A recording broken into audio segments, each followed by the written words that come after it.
BVM खबर 24 के सभी दर्शकों का हार्दिक अभिनंदन है। नमस्कार, मैं जगभूषण शर्मा। दर्शकों, हिंदी पत्रकारिता का इतिहास और भूमिका की आप 4 कड़ियाँ अब तक देख चुके हैं और 5वीं कड़ी का हम आरंभ करने जा रहे हैं, जिसमें हम आपसे जो जानकारी साझा करने जा रहे हैं उसके बारे में बता दें कि कलकत्ता में जब आरंभ हुई थी ये पत्रकारिता, तो उस समय के समाचार पत्रों में जो भी सामग्री छपी होगी उसको किसी न किसी ने संजोया ज़रूर था, संभाला ज़रूर था। ये एक बहुत संजीदा सी और बहुत ही जिसे गंभीर जिम्मेदारी कहते हैं, दायित्व कहते हैं, वो रखा किसी न किसी ने, ये संभाला था। और उस वक्त के समाचार पत्रों में जो कुछ भी छपा था, मेरी मुराद उस सामग्री से है जो छप चुकी है, उस दौर में छपी थी। और उस सारी धरोहर को किसी न किसी ने तो संभाला ही था। तो ये बात जैसे मैंने आपसे कही, तो सबसे पहले हम इसके बारे में थोड़ी सी जो जानकारी 5वें कड़ी में इससे शुरू करते हैं कि किस तरह से ये सब हुआ। लेकिन उससे पहले हम एक बार फिर दोहरा दें कि हिंदी पत्रकारिता जातीय चेतना और खड़ी बोली साहित्य का निर्माण किताब है, एक पुस्तक है जिसकी मदद से हम आपसे सब कुछ साझा कर रहे हैं। और इसके जो लेखक थे, इसके जो जिसे हम ऑथर कहते हैं, वो डॉक्टर कृष्ण बिहारी मिश्र थे। कलकत्ता के बंगवासी मॉर्निंग कॉलेज के वो हिंदी विभाग के अध्यक्ष थे।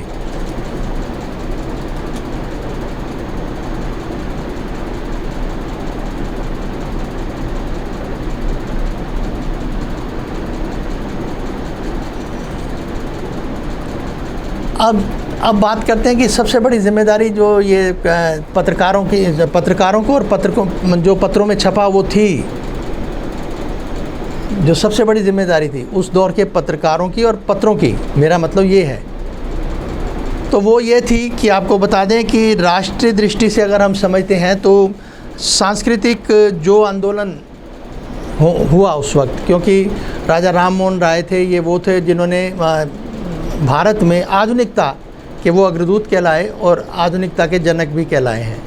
ये हम पहले भी कह चुके हैं। उन्होंने रूढ़िवादी सोच जो है समाज की, उसको ख़त्म करना चाहा। तो उसी के बारे में आपको बता दें कि समाचार पत्रों के माध्यम से सांस्कृतिक आंदोलन का सबसे स्पष्ट और पहला लाभ ये जो है, वो जो हमारे प्रजा जनित जो हमारे एक जड़ता और निराशा थी, उसको ख़त्म किया गया।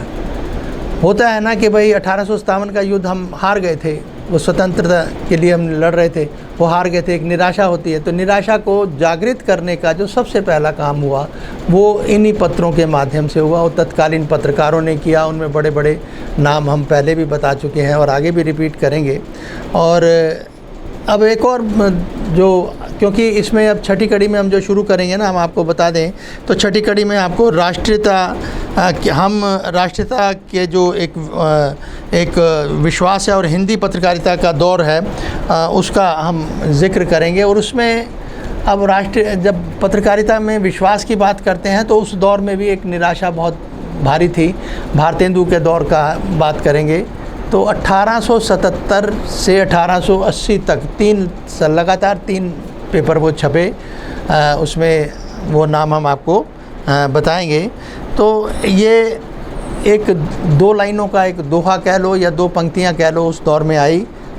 अब जहाँ देखूं तहाँ दुख ही दुख दिखाई, अब जहाँ देखूं तहाँ दुख ही दुख दिखाई, हा हा भारत दुर्दशा न देखी जाए।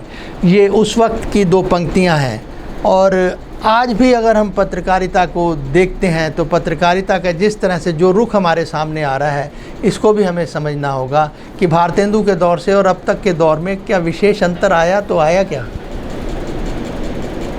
आज भी अगर हम वर्गीकृत, मैं बार बार कह रहा हूँ कि वर्गीकृत मीडिया को देखते हैं या पत्रकारिता को देखते हैं, तो एक तरफ एक है, दूसरी तरफ दूसरा है, जिसमें एक गोदी मीडिया है, दूसरी तरफ सोशल मीडिया है। सोशल मीडिया में भी अलग अलग किस्म के लोग हैं और उसमें विशेषकर एक वो सीधा, एक वो है जो सवाल करने की हिम्मत रखता है, और एक वो है जो अपना सब कुछ नतमस्तक कर चुका है।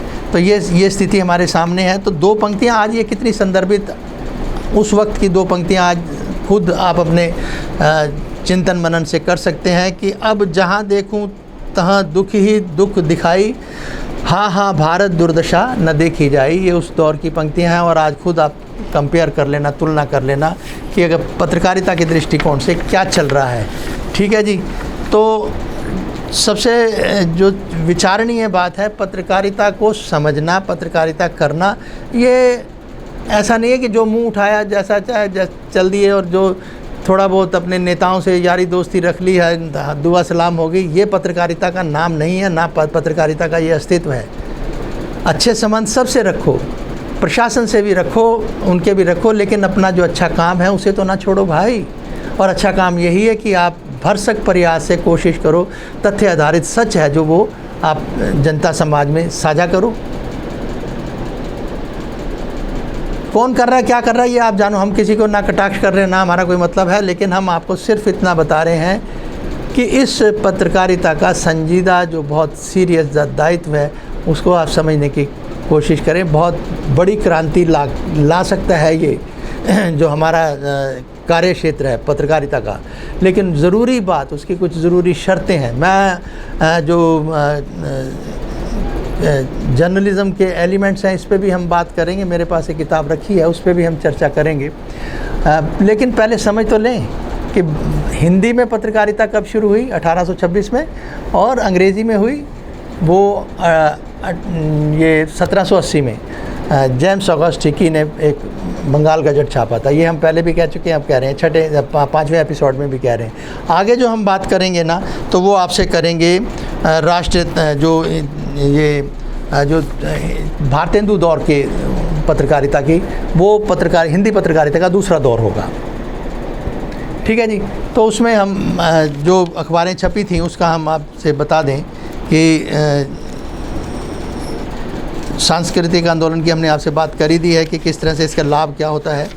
तो राष्ट्रीय आंदोलन की प्रगति, दूसरे दौर की हिंदी पत्रकारिता की पृष्ठिका चर्चा, हम इस पे भी बात करेंगे। ठीक है जी। ये अगली छठी कड़ी में आपसे हम 1857 में एक कॉलेज जो स्थापित हुआ था वो 1857 में कलकत्ता में हुआ था। पहला विश्वविद्यालय जिसे हम कह सकते हैं वो 1857 में कलकत्ता में हुआ था। तो शिक्षा और एक तरफ देखो कि शिक्षा का कितना महत्व है। किसी की दूसरे की भाषा को समझना, ये नहीं होता कि अंग्रेज़ियत का दौर था। पहले जब मुग़ल या ये आए थे, दूसरे लोग आए, तो हमें भाषा की सबसे दिक्कत आती थी। सबसे पहले ना फ़ारसी नहीं आती। तो उर्दू का जब जन्म हुआ मेरठ के अंदर, मेरठ छावनी में, वो वहाँ पे फ़ारसी और उर्दू के और दूसरे तीसरे जब शब्द भाषाओं के सम्मिलित होकर एक लिपि लिखी गई तो उसका कहा गया उर्दू। तो उर्दू हमें समझी, तब हमें कुछ फ़ारसी के भी समझ में आने लगी कि भी वो लोग कहते क्या है। तो जब अंग्रेज़ों की हुकूमत आई तो अंग्रेज़ों की हुकूमत को भी अंग्रेज़ी समझना थी। अंग्रेज़ चाहते कहाँ थे कि भी इनको अंग्रेज़ी आए भारतीयों को, लेकिन ये तो राजा राममोहन राय जैसे जो लोग थे, जो प्रवर्तक थे, रिफॉर्मर थे, उनका एक जोश था, उनका एक जैसे कहते हैं उमंग थी और ये सारा एक जज्बा था, वो सामने लेके आए, भाषा को समझा, उन्होंने आधुनिकता को जन्म दिया। और आधुनिकता को समझने के लिए उन्होंने सब कुछ फिर आगे किस तरह से खंडन किया, सती प्रथा और ये सब, ये भारत का था। ये क्या क्या मायने रखते थे, क्यों होते थे। एक औरत है वो जिंदा जल रही है पति के मरने के बाद, तो ये कौन सी प्रथा है। तो और वो जले भी औरत किसी आदमी का तो नहीं हमने सुना। कोई हो तो उदाहरण दे देना। अपवाद भले ही हो कहीं ना कहीं, कहना मुश्किल है, अपवाद हो सकता है, लेकिन हमें आज तक मैंने पढ़ा तो नहीं। फिर भी जो ऐसी बहुत सारी जो रूढ़िवादी जो सोच थी, बहुत सी प्रथाएं या परिपाटियां थी, इसका खंडन किया गया।